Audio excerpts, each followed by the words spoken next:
Welcome to SA Media News. If you are new to this channel, please subscribe, like, share, and add your comment to the comment section.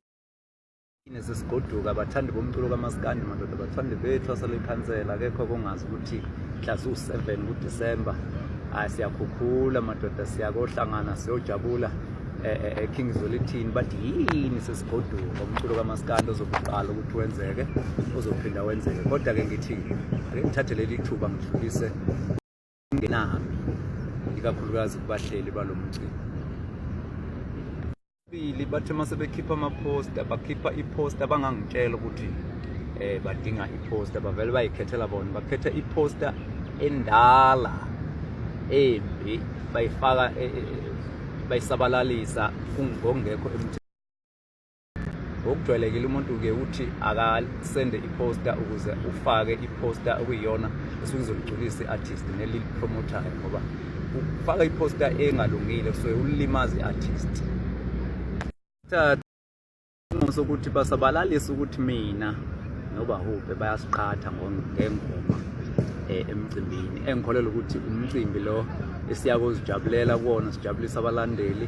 kuba huphe ngimthathe njengengane yami emculweni kaMaskandi futhi ngimthatha njengomfowethu emculweni kaMaskandi ukuthi sinezinkinga akufanele ngabe kunabantu abasebenzisa lokho ukuze bafeze inhloso zabo noma bapromote imicimbi yabo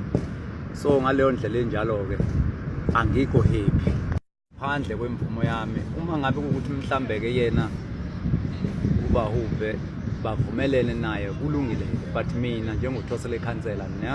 engimdala kulomculo kaMaskandi ngiyalazi ilungelo lomculi noma ilungelo lami mina njengoThwasa lekhansela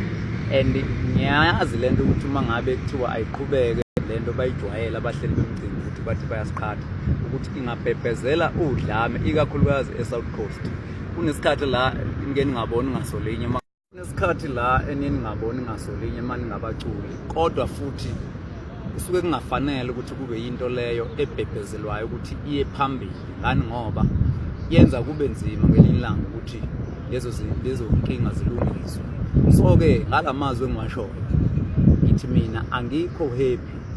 uma ngabe ukuthi kuzoqhubeka izinto ezikanje ziyalibulala ke izwe mina kade ngafika la emculweni kaMaskandi kufanele lihlonishwe ilungelo lami noma kufanele lihlonishwe isithunzi sami uma ngabe kuyinhloso mhlambe kuphronyothwa kuba huphe akaphronyothwe nje ngendlela e-right hayi ngendlela ezolimaza isithunzi sami njengoThwasa lekhansela mina ngoba suke ngithula kwesinye isikhathi izinto noma ngibona ukuthi fanele ngiyakhuluma so ngenzela kona ukuthi ngingakhulumi ngize ngikhulume into engenasidingo okuwukuthi ke siyawuphusha umcimbi womhla ka7 kodwa inhlonipho futhi nayo siyayidinga njengabaculi ngiyavala